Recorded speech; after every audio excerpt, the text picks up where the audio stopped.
Welcome to the EU Energy Projects podcast, a podcast series from Enlit and Friends, focusing on the clean energy transition for the European Union and the EU Commission-funded energy projects that will help us achieve it. My name is Areti Ntaradimou. I am the editor of the EU Energy Projects podcast and your host.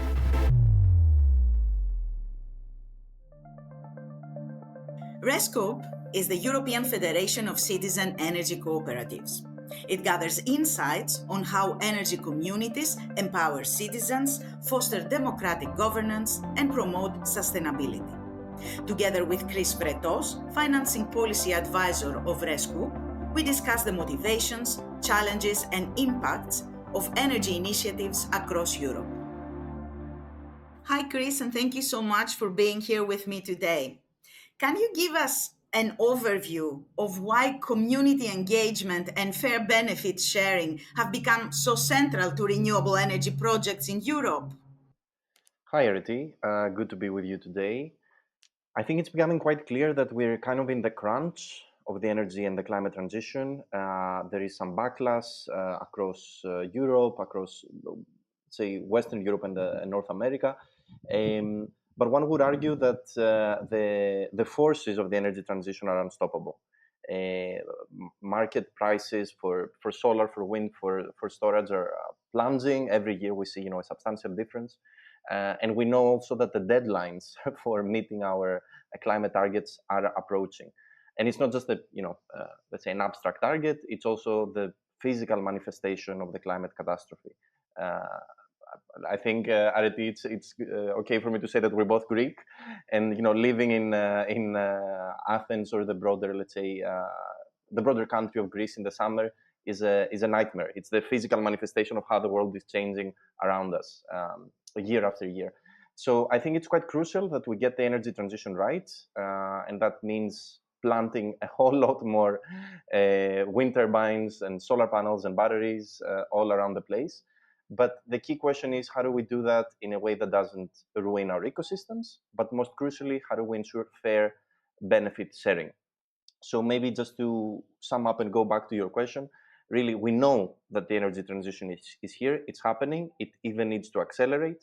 So the question is, how do we get the communities on board? How do we create locally owned renewable energy projects? How do we promote share offerings in big industrial parks? I think there's many different ways to do that. The key thing is social acceptance, which would also accelerate permitting. It would also accelerate project development.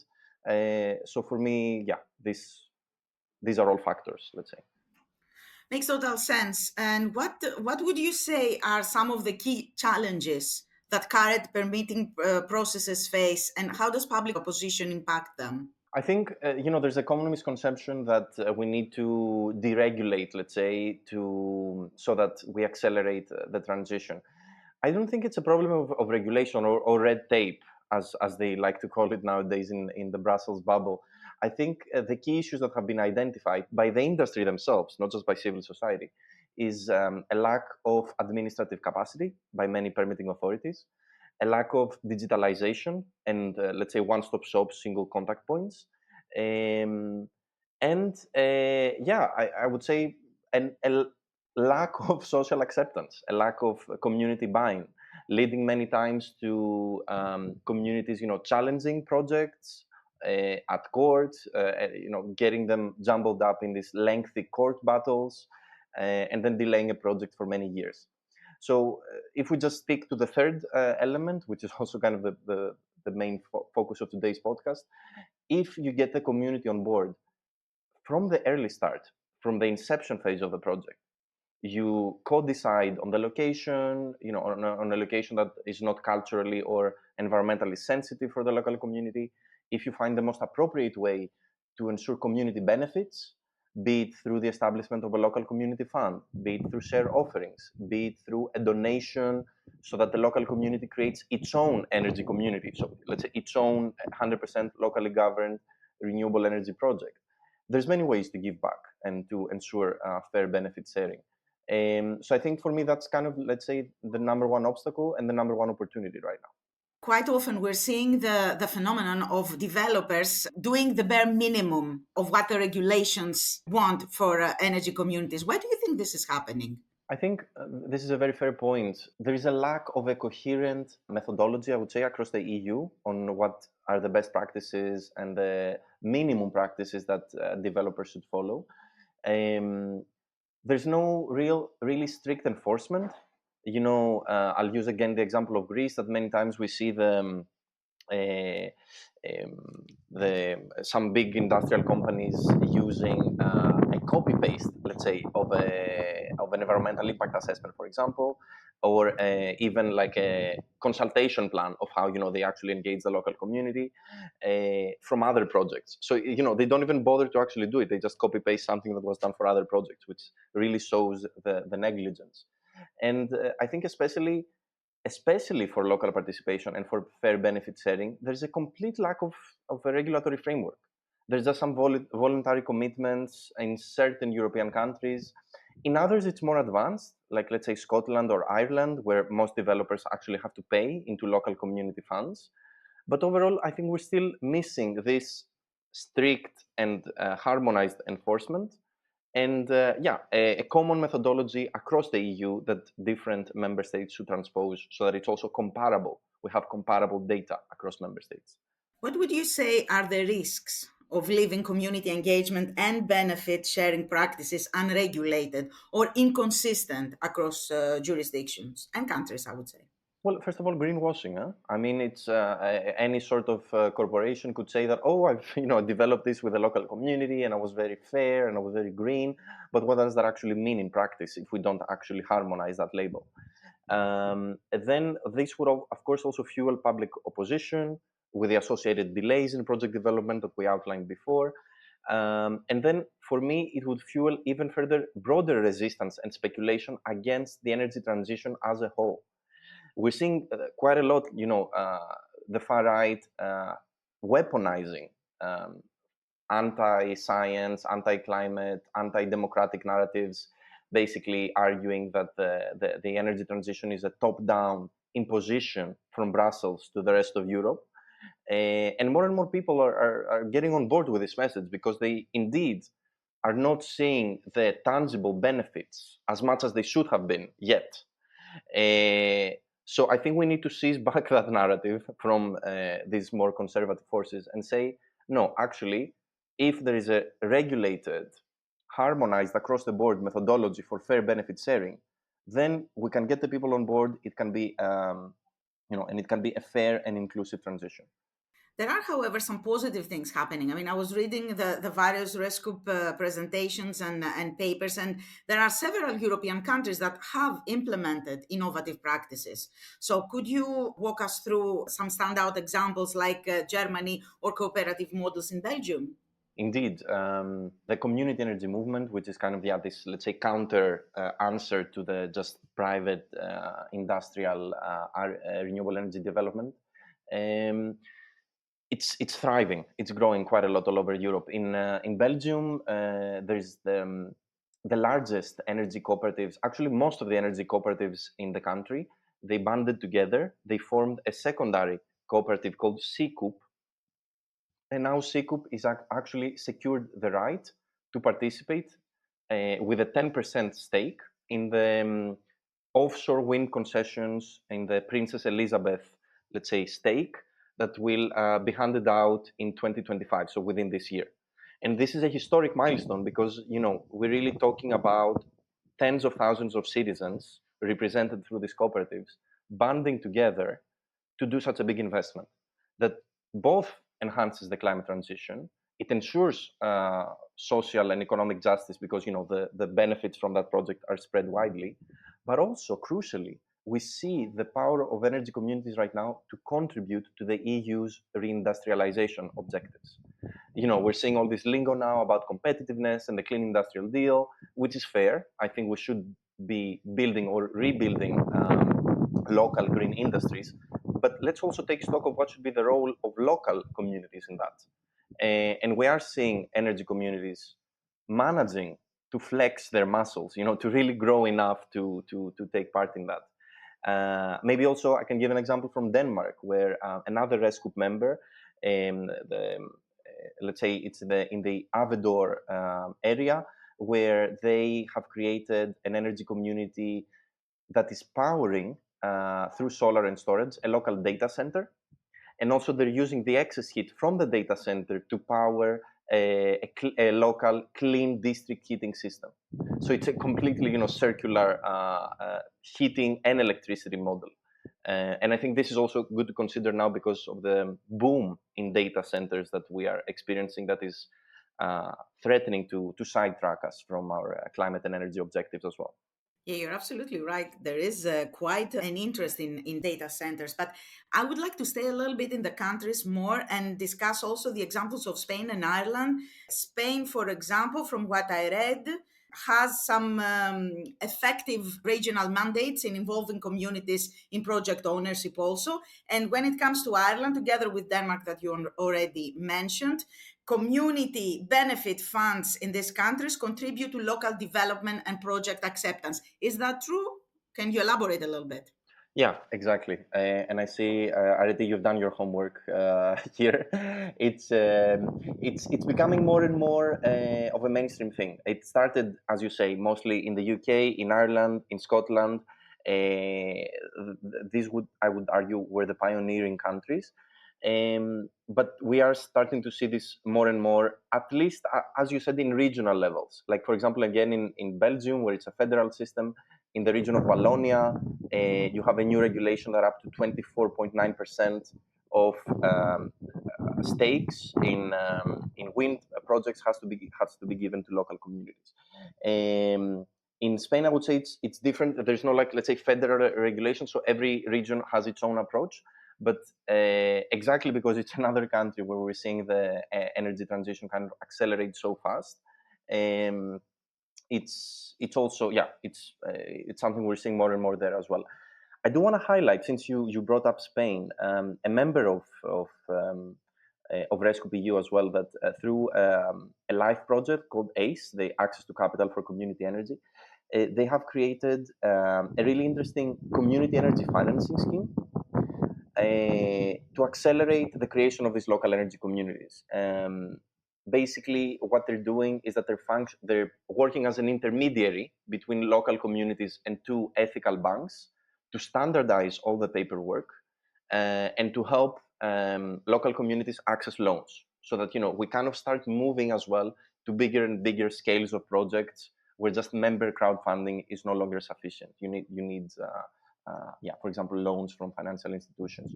And I think this is quite key, because so far we've centered our conversation at RET on, okay, how do we do co-development with industrial actors? But I think we also need to reflect on, okay, what are the financing tools and regulations that we need in place for communities by themselves as well to scale, to go to these really big projects without having to rely on private actors. And I think such financing schemes as the ones that we're seeing in Spain, for example, are quite crucial there.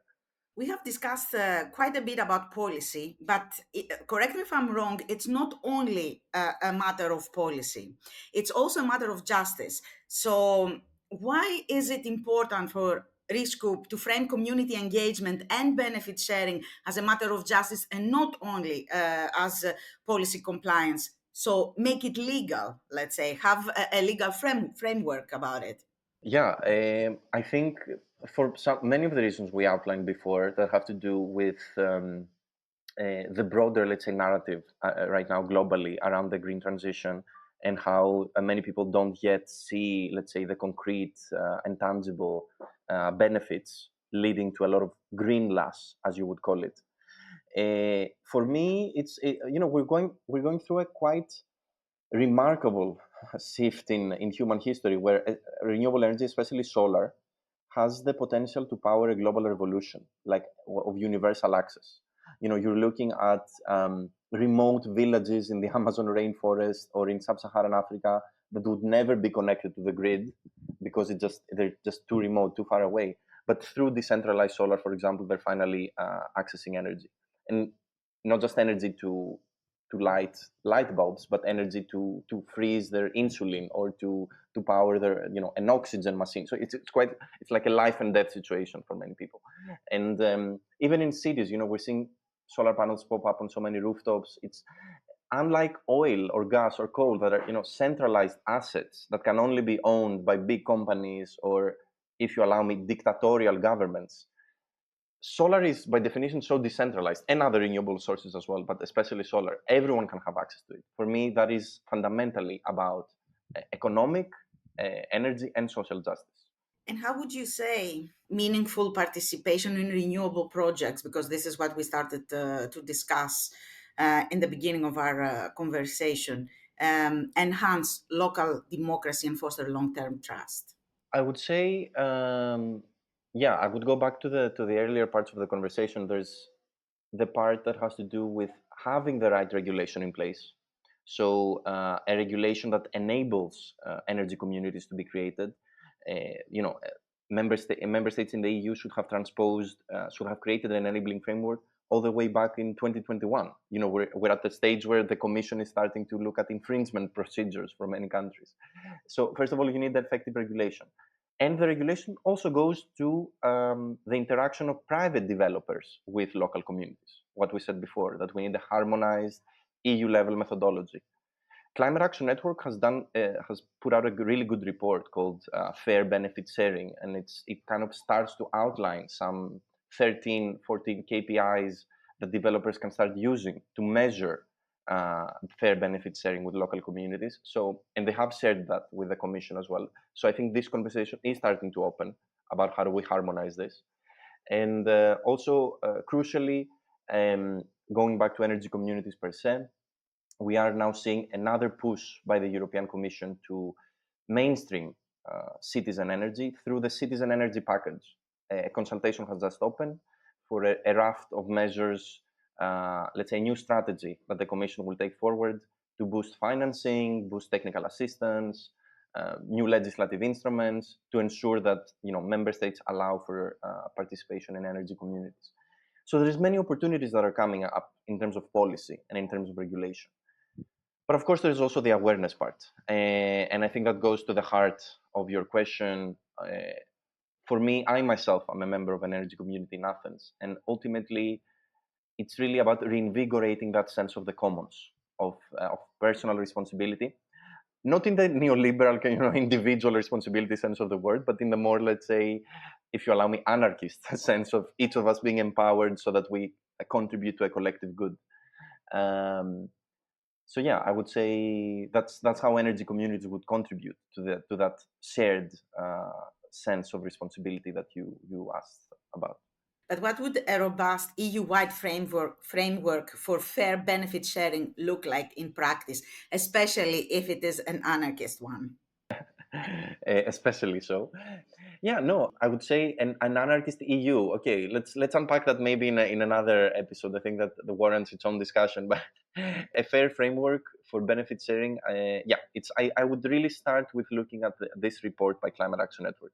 It has KPIs such as how many jobs a developer created in the local community, how many person months were invested in understanding the local context, how many inputs and proposals were taken on board by the local community.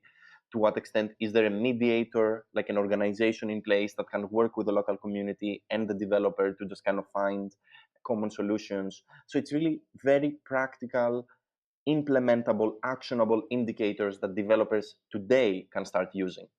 As REScoop, as the European Federation of Energy Communities, we kind of see as the golden standard energy communities. So projects that are 100% owned by local municipalities, SMEs, and persons. But we also see a lot of room in this new narrative of co-development and co-ownership between private actors and local communities. You mentioned the KPIs. Do you see them playing a positive role in measuring the fairness and effectiveness of community engagement, or are they, again, something that has the potential but perhaps in action won't play a very good role? Yeah, I think it's a really good question. There's definitely, let's say, room for greenwashing and social washing, and that's always the case. But that for me again goes back to the need to actually make that framework mandatory, because and to put monitoring mechanisms in place, ideally by national energy regulatory authorities. So it's not just a tick box exercise that okay, you're following the KPIs, but who is actually holding you accountable for what you're claiming to be doing? Negotiations have started for the next multi-annual EU budget, the so-called MFF, that will run from 2028 onwards. How can the EU budget support energy communities better then? This is a good point. Indeed, there's in the EU bubble right now. There's a lot of tension around. There's so many spending priorities. Nature, climate, democracy, but all these new ideas now about rearmament and defense and border control, and we are seeing a more conservative European Parliament, a more conservative European Council. Um, so there's quite a lot of push by civil society to defend a greener and more social Europe, a bigger EU budget that can ensure that the EU lives up to the bigger role that it's expected to play in a more fragmented geopolitical landscape. Um, and REScoop EU in June of 2025, during the European Sustainable Energy Week, we put out a vision paper on how this next EU budget could support energy communities. It's centered around two key pillars, let's say. One is to simplify access to EU funds for energy communities. Currently, it's very scattered. It's like EU funds seem very far away. It's hard to access them. They're very bureaucratic. So we really want to see in place one-stop shops in every country where a community can walk in and just get all the information they need for a grant, for a loan, for whatever it might be. We want to see a recognition of these so-called community energy financing schemes, which I mentioned before with the example of Spain. Such schemes have been created also in Romania, in Croatia, in the Netherlands, in France, in Belgium. They're being discussed now in Italy and the Czech Republic. So it's really financing schemes created by community energy organizations for community energy organizations with a very strong leverage factor. For every public euro you put in a community energy financing scheme, you generate 40 to 60 euros of private investment down the line. So we really want the EU budget to support, to channel more funds to energy communities, but through these community energy financing schemes, because these can be multipliers. They can generate more private investment.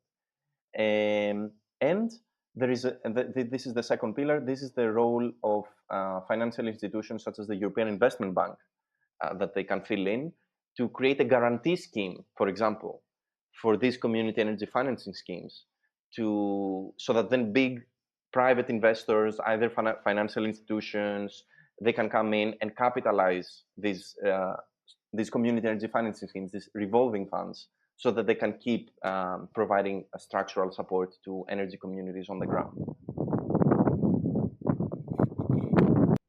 There are also consultations, right, that have opened for a new package of measures that the Commission will implement to support community energy. What do you expect from this citizen energy package?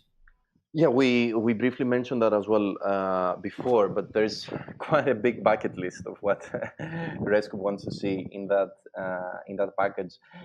First of all, we'd like to see an EU-wide mandatory target for community energy. We have an EU target for renewables in general. The 42.5 aiming for 45% by 2030. But what if we had a sub-target within that was specifically for community-owned renewable energy projects? And then disaggregating that at the national level so that every member state has a target. And then based on that target, every member state creates a national strategy, a pathway of measures of how are you going to get there, how are you going to build out this community energy.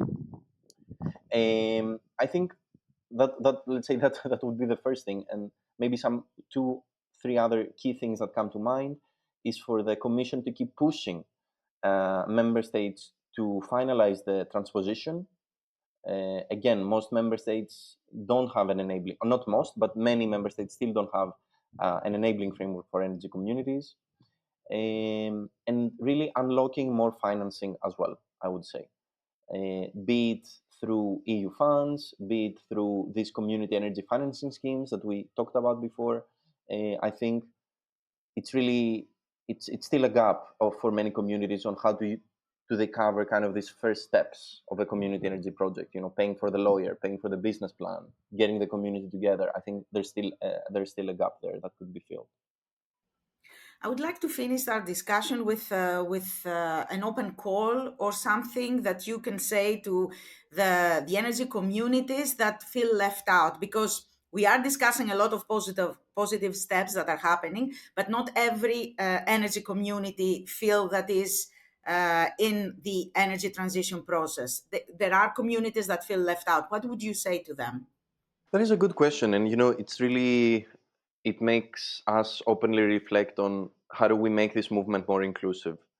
I think maybe an open call, and I would say that I would direct that as well to the members of REScoop EU as well, not just to the outside world.